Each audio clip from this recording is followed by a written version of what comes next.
Hoje eu vou falar para vocês a multifuncionalidade do ponto.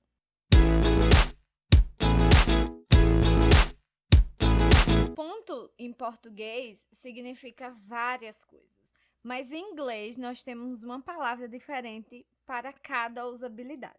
A primeira usabilidade do ponto é stitches.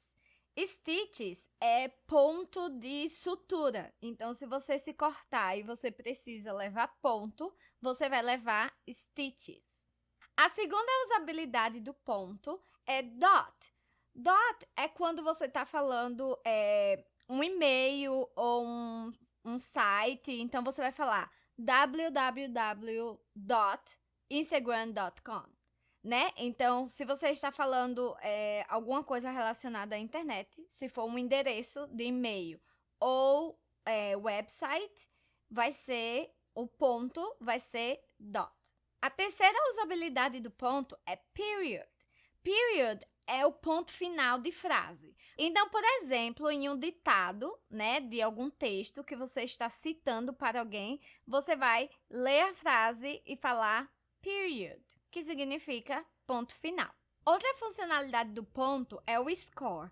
Score são os pontos de algum jogo. Quando a gente pergunta de quanto está o jogo, 1-0, você vai perguntar sobre o score. How's the score? Né? E uma coisa engraçada é que, por exemplo, o score é o verbo pontuar e também é o substantivo. Mas, quando você fala que alguém pontuou, você vai falar he scored 10 points.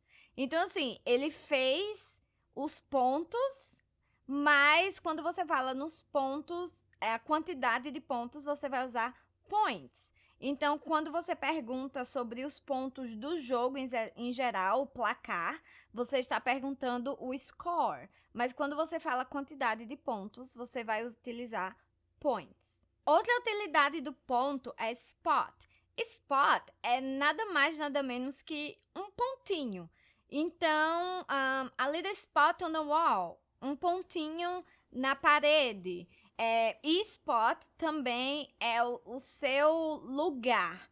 Por exemplo, I have my spot in my classroom. Eu tenho o meu lugar na minha sala de aula. Então, é um lugar marcado, mas também são alguns pontos que você pode encontrar. Por exemplo, numa roupa que você tem uma mancha, mas não necessariamente uma mancha, tipo uma sujeirinha, um ponto. E para finalizar o vídeo, nós temos o bus stop, que nada mais é que ponto de ônibus, né? Que é a parada de ônibus, na verdade, mas que no Brasil a gente chama a parada de ônibus de ponto também. Então, a parada de ônibus, o ponto de ônibus é bus stop. Então é isso, espero que vocês tenham gostado.